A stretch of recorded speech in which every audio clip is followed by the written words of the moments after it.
C'est le rendez-vous de l'information sur Esaü TV. Voici le sommaire. Les sages de la plus haute institution en matière constitutionnelle au Bénin viennent de casser la loi portant retrait du droit de grève à certains corps, dont la justice.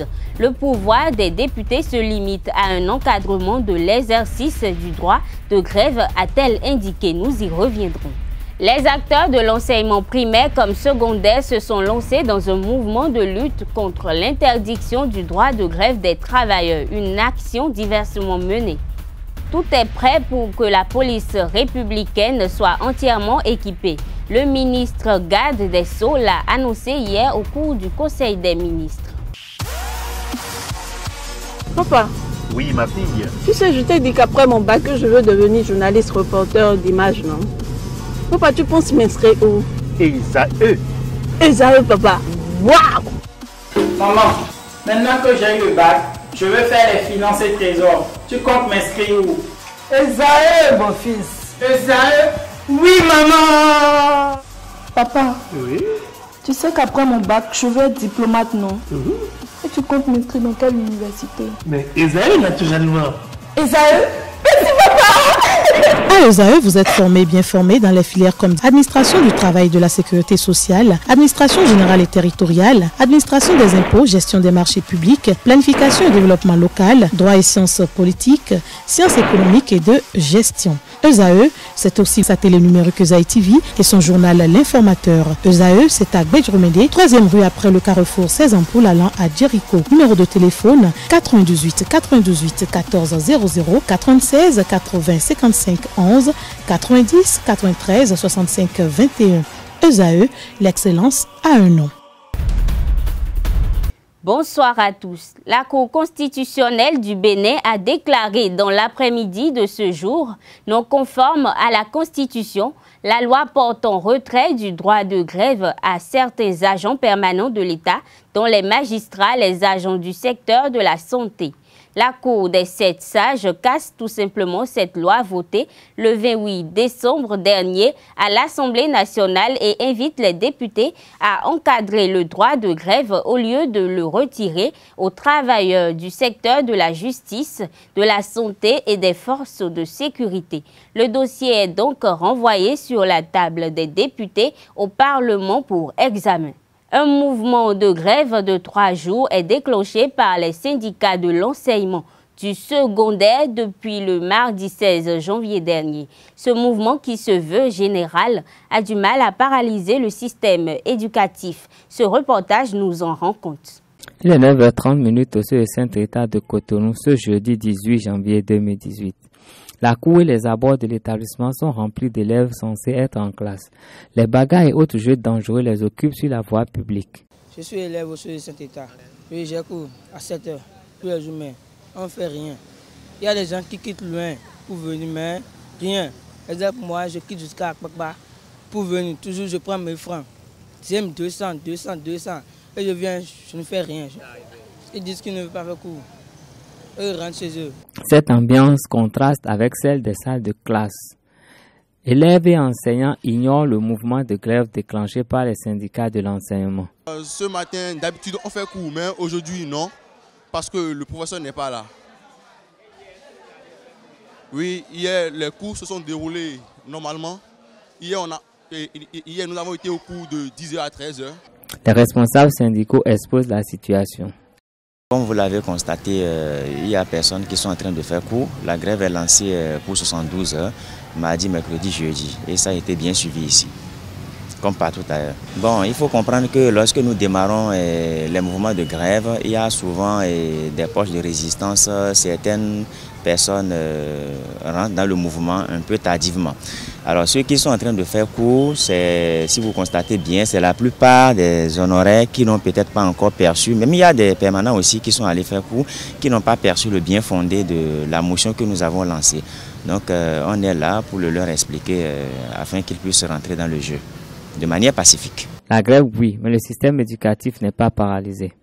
7 centrales syndicales ont lancé un mouvement général de débrayage contre le vote de la loi portant suppression du droit de grève aux magistrats, aux greffiers, aux agents de santé et aux paramilitaires. Au niveau du secteur de l'enseignement primaire public, ce mot d'ordre est diversement suivi. Moi, je ne connais même pas le motif de la grève. Je ne sais pas pourquoi il y a grève. Mais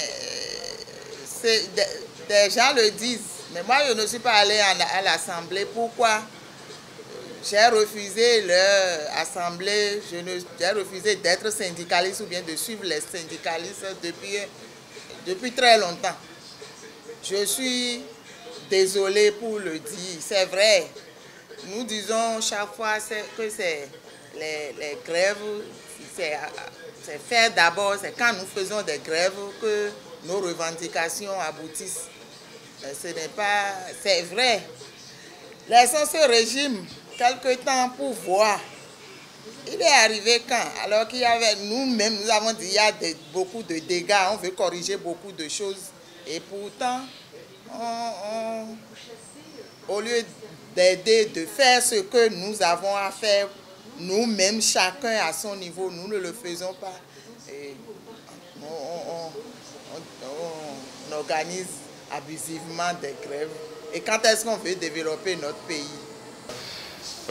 Nous pourrons dire effectivement toutes les organisations syndicales ont lancé un mouvement d'ensemble en soutien aux personnels, sinon aux collègues de la santé, puis de la justice. Et on peut dire que le mouvement est suivi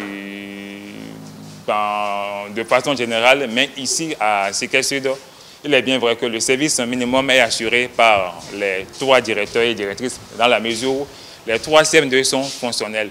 Mais nous n'avons pas l'accompagnement des collaborateurs dans la mesure où les collaborateurs sont en train de suivre le mouvement. Le service minimum est assuré de façon rigoureuse dans la mesure où les heures officielles sont respectées. Nous sommes là très tôt les matins à partir de 7h, c'est une classe d'examen. Et nous terminons pratiquement autour de 13h. La soirée également, nous travaillons de 15h à 10h. Quand je parle de service minimum, c'est par rapport au nombre de classes fonctionnelles. Sinon, les masses horaires n'ont pas été, sont régulièrement respectées dans ma classe au niveau du CM2. Le service minimum en matière de nombre de classes fonctionnelles, chez moi, c'est seulement le CM2 qui est fonctionnel et c'est le même constat au niveau des autres groupes.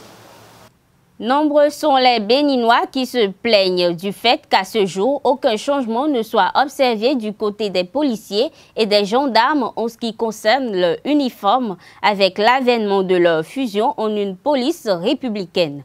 À cet effet, le ministre garde des Sceaux, lors du traditionnel point de presse du Conseil des ministres, a rassuré les uns et les autres que le gouvernement est dans l'attente de la décision de la Cour constitutionnelle sur le contrôle de conformité de cette loi avant de la mettre en vigueur. Suivons-le pour plus d'explications. Vous allez les assurer de ce que les réponses favorables et positives à leurs préoccupations seront bientôt apportées. Je rappelle que la loi portant statut de la police républicaine est encore sous examen au niveau de la Cour constitutionnelle. Et lorsque la Cour constitutionnelle appréciera et rendra sa décision, le président de la République et le gouvernement tireront les conséquences et si c'est nécessaire, et j'espère que cela sera nécessaire, mettront tout en œuvre pour que la police républicaine soit visible dans sa structure et dans ses attributs. À la suite du reportage sur les faisans diffusé dans le JT du mardi dernier, nous vous proposons ce soir le regard d'un socio-anthropologue sur cette pratique endogène. Pour ce dernier, la société peut s'appuyer sur les faisans pour accéder au développement individuel et collectif. Je pense que le faisan est une réalité endogène propre à notre culture. Ce n'est rien d'autre que les réalités relatives aux différents jours de la semaine. Comme on le dit en un calendrier romain, on parle de lundi, mardi, mercredi, jeudi. C'est comme ça aussi, il y a des jours dans notre culture, surtout la culture de l'air culturel à Diatado. C'est ça les faisans. Et ces différents jours ont des vertus et des valeurs et structure les actes que nous posons. Ça structure, ça nous met en lien avec nos réalités. C'est-à-dire que, comme on le dit, le développement est endogène. On part des réalités endogènes pour faire le développement. C'est un des éléments sur lesquels nous pouvons se baser pour structurer notre vie et notre développement personnel. Parce que le développement est d'abord personnel avant d'être collectif. Quand vous voulez entreprendre, il y a des jours où il ne faut pas le faire. Il y a des jours indiqués pour ne pas faire cette chose-là. Par contre, il y a des jours qui sont bondés d'énergie positive et qui puissent permettre de réaliser et d'atteindre l'objectif de l'acte que vous voulez poser ou de ce que vous voulez entreprendre. Aujourd'hui, on a l'impression qu'avec la dynamique de la société, que ces réalités ont été délaissées. Mais il y a quand même certains acteurs qui restent attachés à ces réalités, qui font la promotion de ces réalités. Si bien que de jour en jour, certains acteurs s'intéressent à ces réalités pour quand même structurer leurs actes, leurs entreprises, etc., etc. Même si la majorité des Béninois ne se donnent pas encore à ça, quand vous respectez du moins le faisant, et avant de définir vos activités, avant de réaliser tout ce que vous voulez là, et ça ne marche pas, il faut chercher ça ailleurs. L'homme humain ne souffre pas d'une seule maladie. Et même si vous souffrez d'une maladie, il y a plusieurs causes à une maladie. Il faut aller chercher les causes.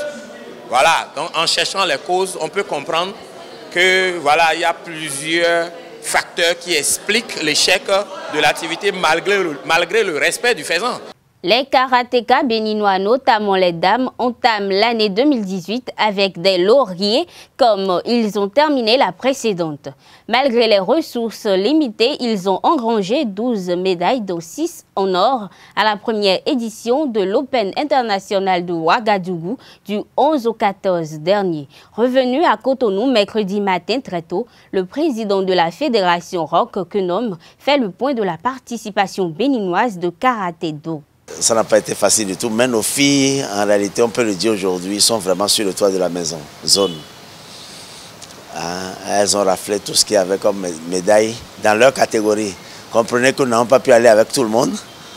Le Burkina a présenté près d'une quarantaine d'athlètes, s'il vous plaît. La Côte d'Ivoire, une vingtaine.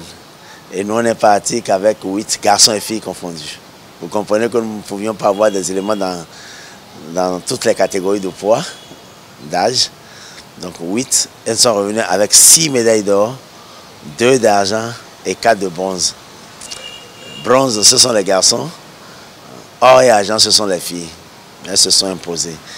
C'est pourquoi je voulais rendre grâce à tous ceux qui font le boulot pour que nous puissions parvenir à ces résultats-là. Lorsque vous avez un événement comme ça, l'idéal aurait été de partir tôt. Puisque c'est par bus, par taxi, n'est-ce pas? Donc l'idéal aurait été de partir très tôt pour que les enfants puissent bien se reposer. Vous voyez, là, ça a été très juste pour nous. Mais comme nous travaillons régulièrement, avec ou sans fatigue, les enfants se sont comportés de cette manière-là, puisque vous mettez 8 athlètes en compétition, vous ramenez 6 médailles d'or, 2 médailles d'argent et 4 médailles de bronze. Ça vous fait quand même 12 médailles. Les faits parlent d'eux-mêmes parce que nous ne sommes pas partis, n'est-ce pas, en bise-bise avec les autres. Et tous les autres pays sont venus justement dans ce sens. Le Burkina était au championnat du monde. On a vu les athlètes. La Côte d'Ivoire était au championnat du monde. Mais en ce qui concerne les filles, personne. Elles ont fait leur dictat. Les garçons sont encore en bronze pour le moment. Cela les interpelle, ils savent bien ce qu'il faut faire. Travailler un peu plus comme on leur dit. Nous ne manquons pas d'éléments dans les autres catégories, mais c'est le nerf de la guerre, n'est-ce pas? C'est le nerf qui fait défaut. Nous avons fait ce que nous avons pu avec nos moyens. On en a amené 8, on devait partir à 2. Un garçon, une fille, plus l'arbitre, M. Patrick Mouvekou. C'était tout. Mais nous avons dit on allait encore plonger, comme on a fait pour le Cameroun. Là, on était 14, n'est-ce pas? Et voilà, on connaît la souffrance. Non, j'ai comme l'impression que tu aimes la souffrance. Voilà. Donc ce n'est pas parce qu'il n'y a pas d'enfants dans les autres catégories, il y en a. Mais les moyens, nous n'avons pas tout ce qu'il faut pour faire ce qu'il faut. Mesdames et messieurs, ce sera tout pour cette édition. Merci de nous avoir suivis et à bientôt.